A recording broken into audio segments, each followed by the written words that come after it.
What is going on, everybody? This is your boy DC Wrestling. Welcome to the TLC Tables, Ladders, and Chairs 2020 review. Man, what a crazy night! I really think that this pay-per-view was WWE's really one of their best pay-per-views, main roster pay-per-views of this past year. I thought this was a really great pay-per-view.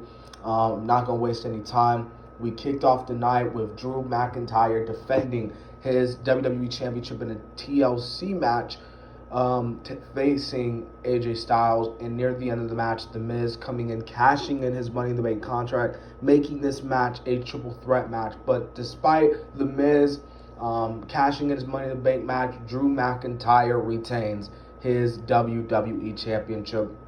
I gotta say, man, this is a really good match. I thought this was a really good opener.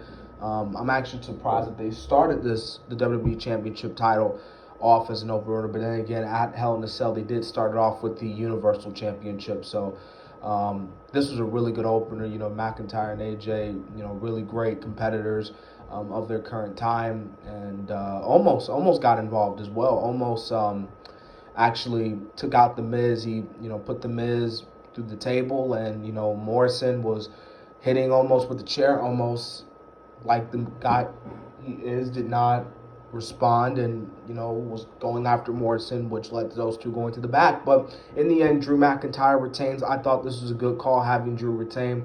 Poor Money in the Bank. The Money in the Bank did not get cashed in at all this year. I think this is the first time that the entirety of, then again, it has had Phil cash-ins, but I'm just trying to say, the Money in the Bank cash-in didn't really get a lot of action this year. You won it with Otis. Otis didn't do shit with it, and The Miz wins it only to lose it. And I guess with Drew, they needed that strong, wrestler to head into Mania with the belt, and I think that's going to be McIntyre. And I think what's going to happen is they're going to go down with McIntyre and Sheamus for the Rumble.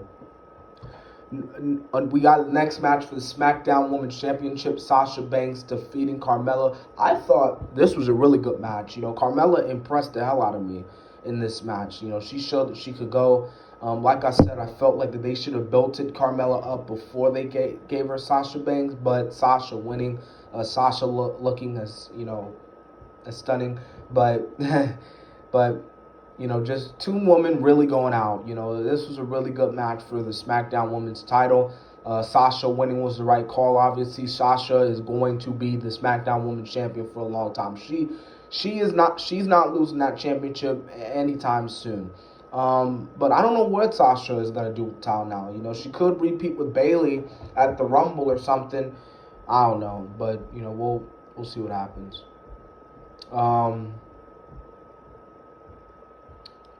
We have the Hurt Business. We have a tag team match for the Raw Tag Team Championships. The Hurt Business defeating the New Day, Kofi Kingston, Xavier Woods, Cedric Alexander, and Shelton Benjamin win, obviously.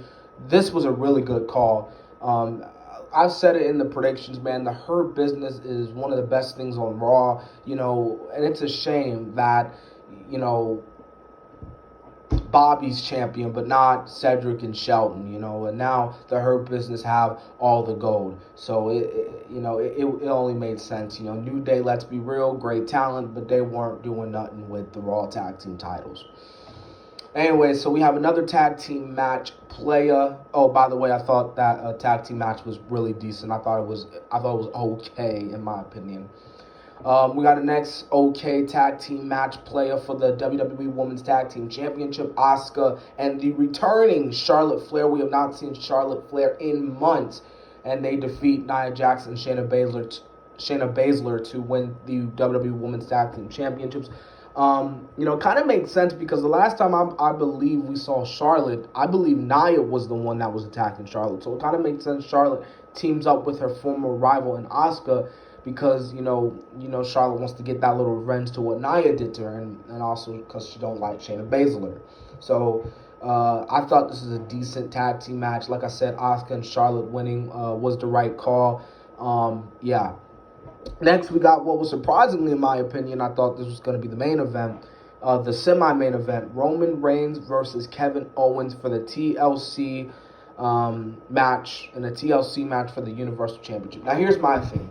Now, I feel like there were situations in the match, and I'll give WWE credit, man, because in this match, they made me actually have that, like, little feeling, you know, I had that little sinking feeling in my heart that Kevin Owens was going to win the Universal Championship.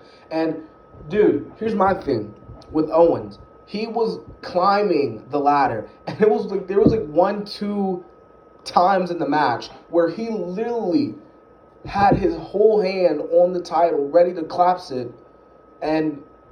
but he takes he's acting like Jack Swagger at Mania 26 when he took damn near fucking 5 minutes to unhook the briefcase. And I understand because Reigns was winning and then he had to wait for Reigns, and then Uso was coming in obviously, but he could have climbed up the ladder just a little bit, and then once he gets to it, Reigns, gets to it. This was actually match of the night for me, and sorry about that. That was a small little nitpick I had with the match, but despite that, like I said, man, this was match of the night for me. I thought this match was really good, and Roman Reigns, I was seeing a lot of people on social media talking about how they should have capitalized on Owens. Owens was his hot baby face, and I will admit, and hopefully WWE won't continue pushing Owens down the cart. Like, they'll keep up with the Kevin Owens babyface momentum, because Kevin Owens, he proved tonight he could go. Well, if he already haven't proved that he can go, obviously, but we all know that he can go. Roman Reigns retaining the championship was the right choice, because Roman is one of the best things on SmackDown. His heel run is one of the best things in WWE right now. Hell, some will even argue it's one of the best things in wrestling right now.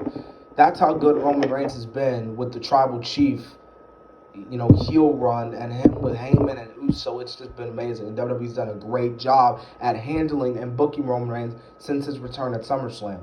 Now we have what was the main event, The Fiend Bray Wyatt versus Randy Orton. This was actually a really good match for the main event, and I could see why they saved it for the main event. This was, like I said, this was actually good. I liked the little in the match how the chair was being burnt up, which was a little, in my opinion, was a little callback to when Randy Orton burned Sister Abigail in the house. But no, dude, like a shocking ending. Randy Orton legit burns Bray Wyatt. And I got to give it to WWE's editing and, editing and just of this match. Like, that was really good. Like, I'm telling you, man, there's going to be some kids at home that are going to be actually fucking convinced that The Fiend was a legit burn. They did a really good job at it. Randy winning, I actually thought Bray Wyatt. And it's weird because all my predictions for this show were right. Like, I had Drew winning, Sasha winning, Hurt Business, Asuka and Charlotte, Roman winning, but not Orton. I actually thought The Fiend was going to win. But no, The Fiend actually lost this match. But hey, man, I don't know what they're gonna do with this. I don't know. Well, I'll see what happens. So, anyway, this has been your TLC review. I gotta say, man, this is a really good show. Hardly little to no negatives of this show. This was a really good show, and for this was a good way to close out the year with this being their final pay-per-view of the year. This was a really good show. And, hopefully, prayerfully, Raw tomorrow will be good. But then again, it's Monday Night Raw. But the USA Network has been telling them to make Raw a little bit darker. So we're going to have to see what happens on Monday Night Raw tomorrow. But, and obviously Friday Night SmackDown on Christmas Day. But, like I said, man, this was a good show. And I got nothing else. Let me know in the comment section what you thought about TLC overall, this show. So, yeah.